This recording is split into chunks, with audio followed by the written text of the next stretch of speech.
Alright everybody, welcome back to another episode.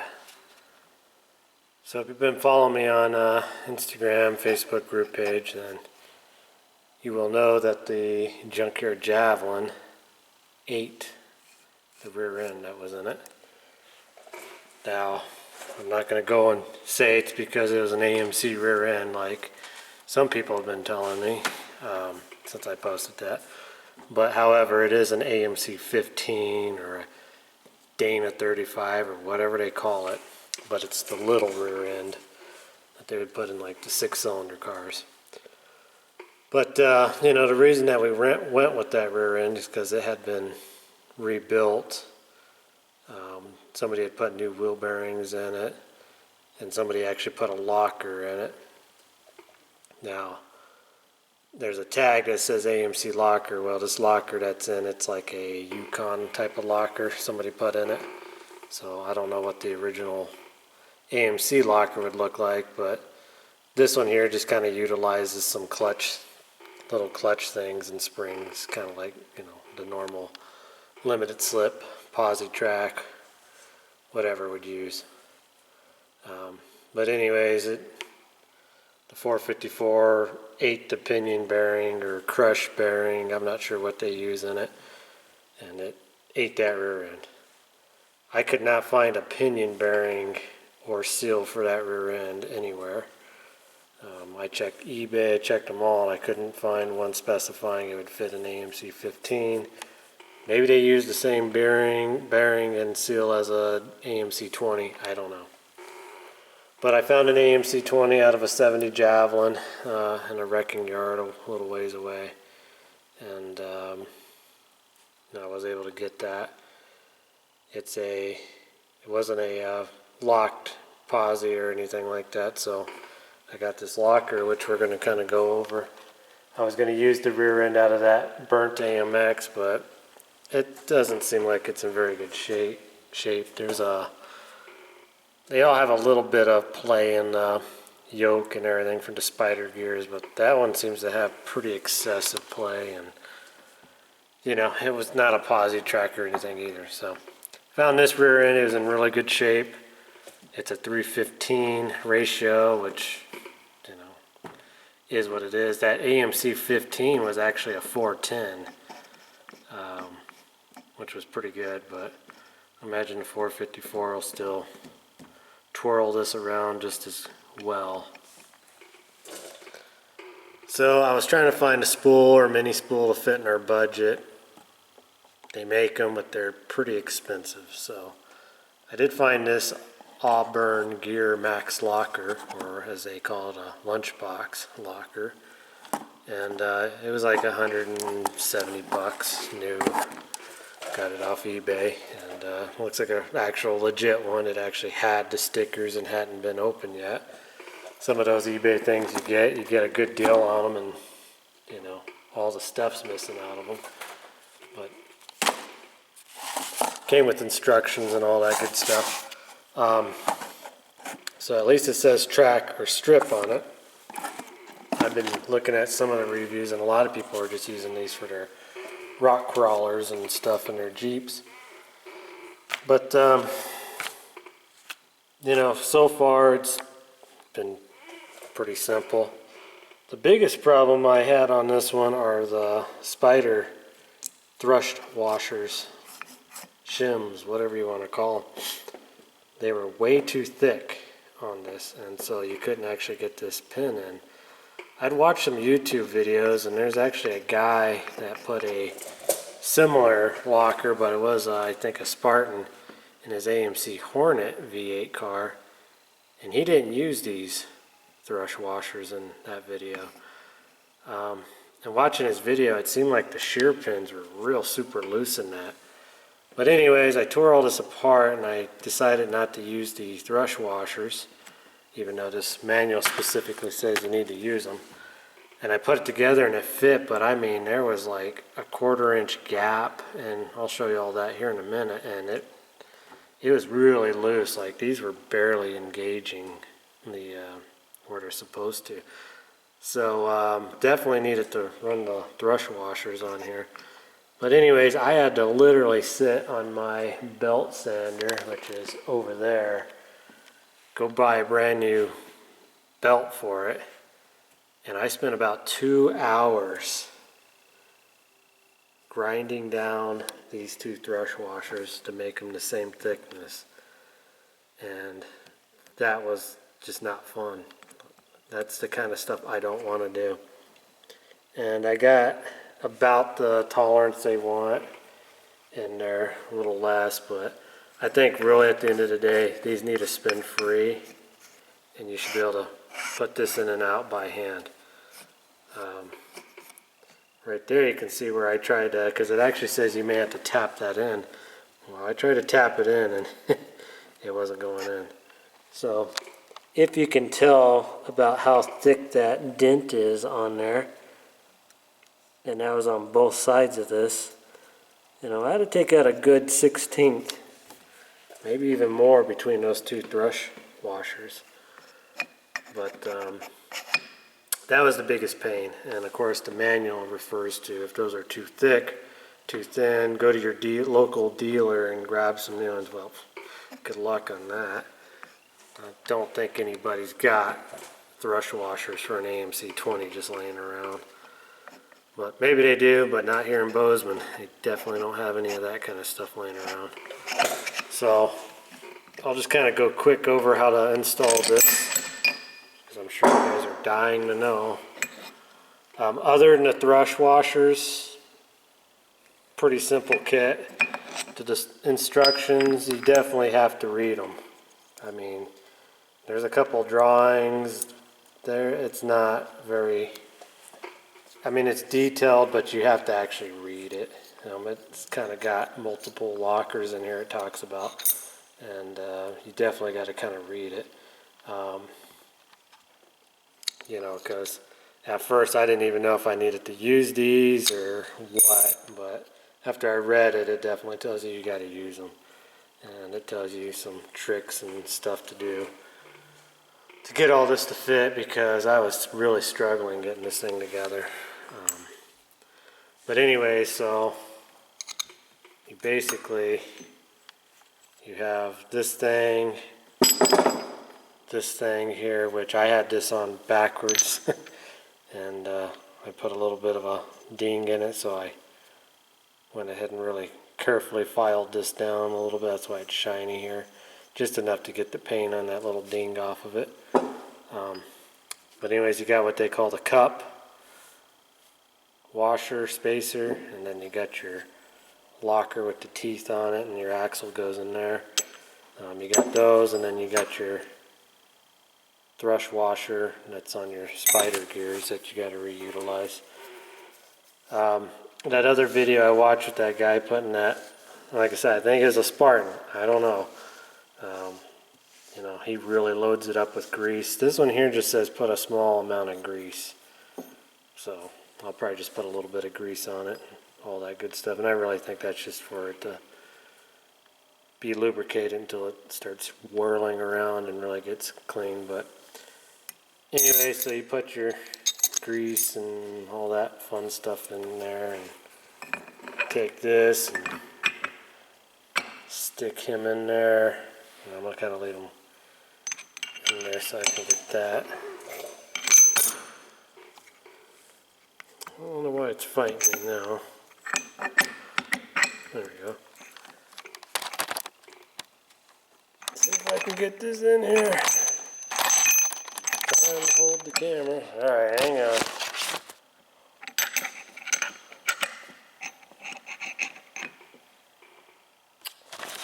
And I'll go ahead and put this in. The pinion pin, whatever you want, a spider pin, whatever you want to call it. Okay. That's kind of back in there. But that should fit in nice and smooth. They should spin nice and smooth, which they do, so. But before I guess I can really put that in, let me turn this over. So And the grease kind of holds all this together. But you got to put your locker things in, which are these. And I struggled with this really hard because so you got 4 pins. Let's see. Here they are right here. You got 4 pins and they basically kind of go in there. And you got 4 springs that kind of go in here. And what I was trying to do at first, because I don't know any better. Let's see. Oh. I don't know, I might have these in backwards. But anyways, I was trying to sandwich all this together, squeeze it together with my hands and shove it in there. Well, it won't go in there like that. Pinion gears in the way, which I actually took this off and everything, but pinion rings in the way, all that stuff's in the way. And it does show you in the manual a little bit, but it's still kind of confusing on how they got it in there. But anyways, basically how you do this, and I'm just going to do this, because like I said, I'm doing all this one-handed. Come out of there.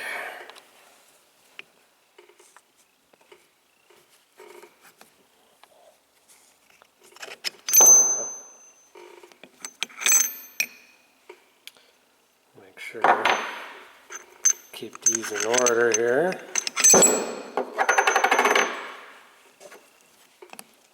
So anyways, you basically stick one of these in at a time, and they'll just you lock together like that. And then you take a screwdriver and you push this pin up into the other locker, and then you actually take this spring and you stick them in that slot and push them up in there, and he locks in there. So that's kind of how you put it together. Let me get some grease and stuff. Let me actually get this all cleaned up because I need to give it a final cleaning. Let me get some grease so this stuff will stay together, and I'll try to show you real quick on camera here. Okay, I'm gonna try to do this. I found my tripod to my camera. So I got a giant Q-tip and some grease. So I am going to just throw just a little bit of grease. Like I said, it doesn't say cake it on there, it just says apply some grease.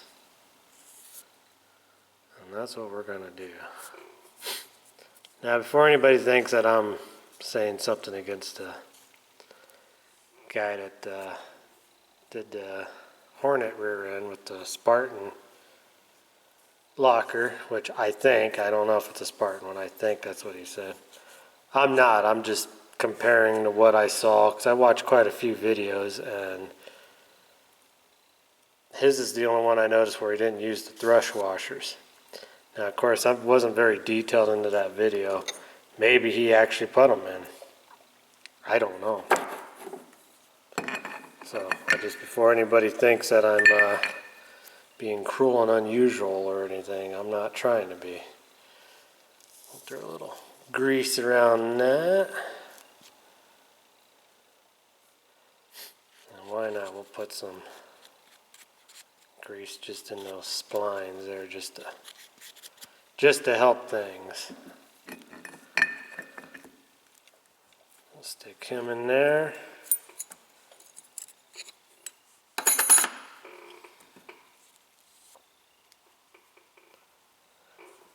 So I don't know about you guys, but when I'm working on my computer desk, which is actually quite often, I just don't do a lot of videotaping around it, which the AMX is actually directly behind me, the orange AMX. Do you guys like to listen to music and stuff? I generally just listen to music. I got that YouTube TV, so I don't have to listen to ads or anything anymore.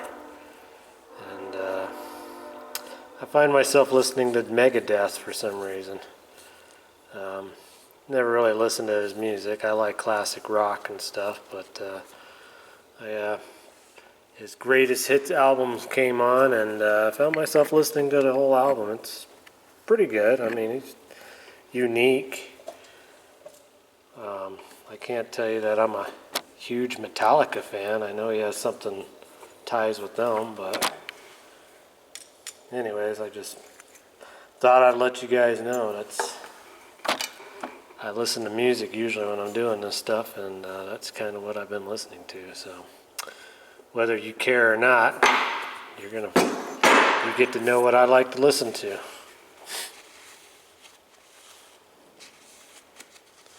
Give this guy a quick clean here, and then I kind of know which one I have for where. We're just going to give him ever so slight grease. It doesn't need a ton. We'll throw a little grease inside of here. Why not? Be like Bob the painter. Bob Ross. This will be our little secret. And we'll put a little on here. Maybe I am getting excessive with the grease.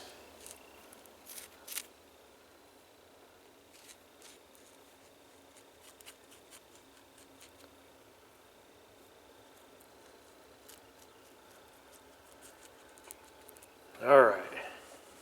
So we'll stick him, I think. Let me think about this. Yep, I'm going to stick him there. And then I'm just going to I'm going to dip this in the grease here. I think. Am I going to do it like that? No, I'm already messing up here. Dang it. Ugh. I'm messing up. I haven't assembled this in a while. We're going to put him right there. I'm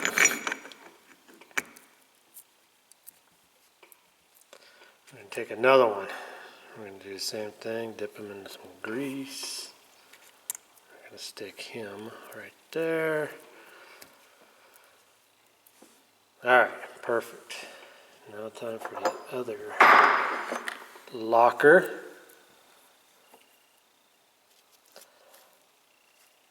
I get some questions asked to me, how come I don't get into detail on doing this stuff? Well, a lot of times I'm just in a hurry because I work a lot at my job that pays the bills.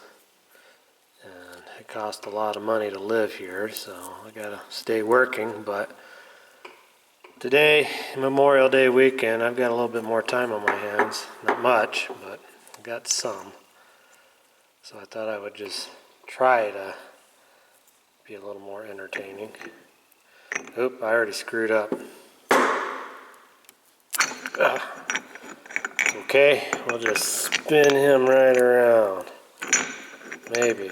Stick on there. Good enough.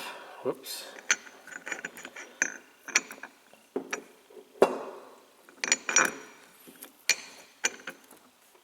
Actually, this guy has got to go in here.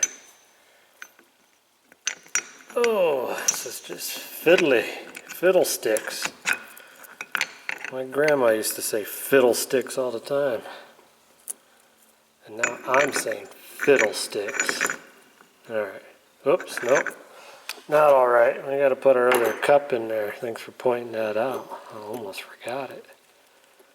Throw a little grease on him. Get him in here.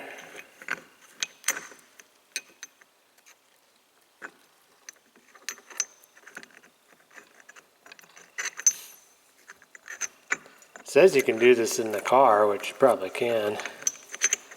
I took it all out because, like I said, until I actually figured out how to do this, there's no way I would want to have to lose springs and bits and parts.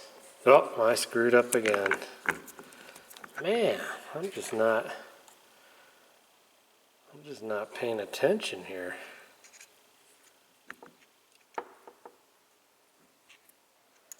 if I can even get him in there. Come on. Probably don't even really need to grease these, but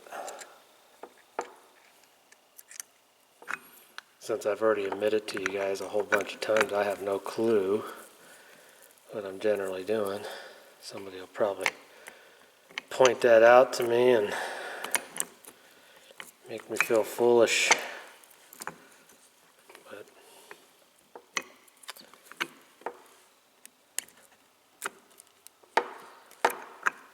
now the other thing this manual does not tell you in very detail is what kind of gap are you looking for. It doesn't really have. It has a few specs, but I think that kid that did the Hornet rear end, I think his kit actually came with like a kind of like a little bar, I guess you check everything with. All right, now we're to the fun stuff. Hopefully you guys can see. So there's that little pin right there. And just push him in like that. And then you push your little spring in like so. Boom. Same thing with this guy. You have to wiggle this around maybe. There we go, good enough. Ooh, you guys probably can't hear that, but there's somebody out there getting crazy with their Honda Civic and their VTEC, yo. We're right over here by the interstate, so I hear all kinds of crazy stuff, especially in the evening when everybody's out there trying to street race.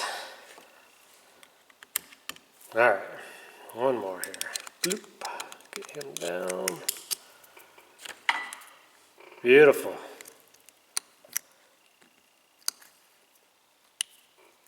There we go. We're just going to give him a push. Alright, we'll make sure everything spins in here. It's a little stiff because of the grease. So, the reason you got to clearance your thrush washers is because this won't fit in there if they're too thick. Because you got your little, if you can see those cups kind of stick out, and that's kind of what grabs the side of this. So we're going to just stick the number out. You got a pin that you have to put in. You got your thing here. Make sure it's all good. It should push in. A little bit stiff, but should be able to get it in pretty good with your hand. I mean, you will have to probably tap the final bit in. And before we do that, let's make sure this is lined up the best we can.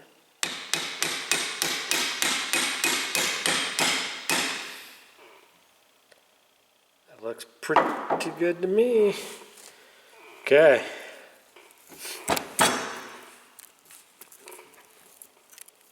So we got a little bit of wiggle room, and that's kind of how it works. So what it does is when your wheel, let's say your wheel on that side, you're going around a corner, well, they're going to want to spin differently. So it kind of locks the pin this way.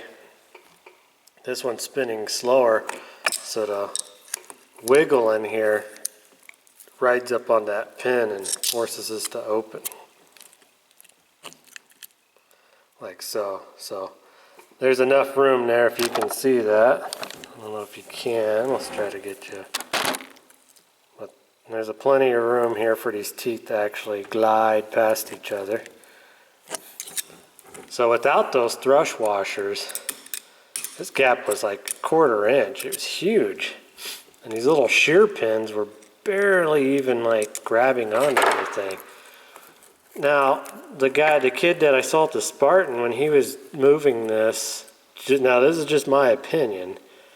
When he was moving this part in his car, those pins were slopping kind of all around, like they didn't really have a good engagement.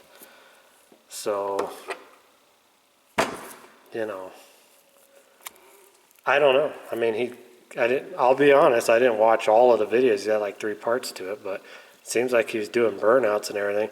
However, I did watch a guy who put one of these in, and he probably did put the thrush washers in, and he had like a 1/4 inch gap, and he actually broke. Like, it was all messed up, like just, he messed it up. And he admits that he didn't check the tolerances or anything, which I'm admitting right now, I didn't do a very good job at checking any of this stuff. I've spent a week messing with this, so I gotta have this rear end done back in the car because it gets raced. Let's see, today is Sunday, tomorrow's Memorial Day. We got a race Friday, or it's either Friday or Saturday coming up, so I gotta have this done. But anyways, so that's my quick tutorial here on putting a Auburn gear lunchbox blocker into an AMC 20. Now, there's plenty of videos on how to rebuild an AMC 20. This thing goes back in there, axle slide in, blah, blah, blah. I'm not going to probably put a video of that. However, I am going to give you guys a sneak peek at some stuff that I've got. So let me get you over there. Okay, we got to kind of do some walking around here. Try to get this thing to focus. This old camera does not like to focus. And just in case you're wondering how the old Rust-Oleum paint job, that's just water that I got on there. It's holding up pretty good. It's been rained on, driven in until it blew up the rear end, which I haven't even pulled the rear end out yet.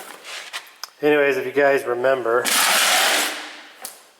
the old AMC 727 that a guy here in Bozeman dropped off to me because he decided maybe I needed that. Actually, he thought I would maybe use it in that junkyard javelin number 2, that 71 white beat up javelin that we made a couple of videos on, but didn't do anything with it. And it's got the kick down mechanism that bolts on the back of the engine and whatnot.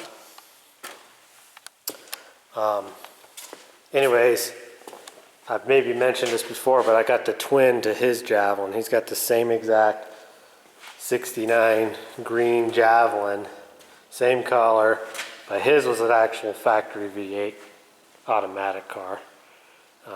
So kind of got the twin to his car. He's got a lot of AMC stuff. He's actually been in the AMC for a very long time, and he's got kind of a hoard. And I do a little trading with him and stuff, and I'm hoping he's in the process of actually painting his whole car. Hoping when he gets that done, we can go out there and take this javelin and go look at his javelin. But anyways, he decided that I needed the matching 401 engine to that transmission. Now, he pulled this out of a actual Ambassador.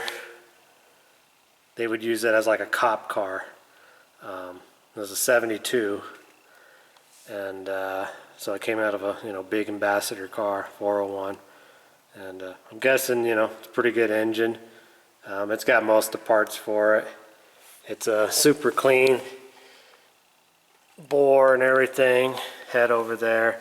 He was going to rebuild this one, but he's got like 4 other 401s, and he's actually got a Mark Donahue factory race engine.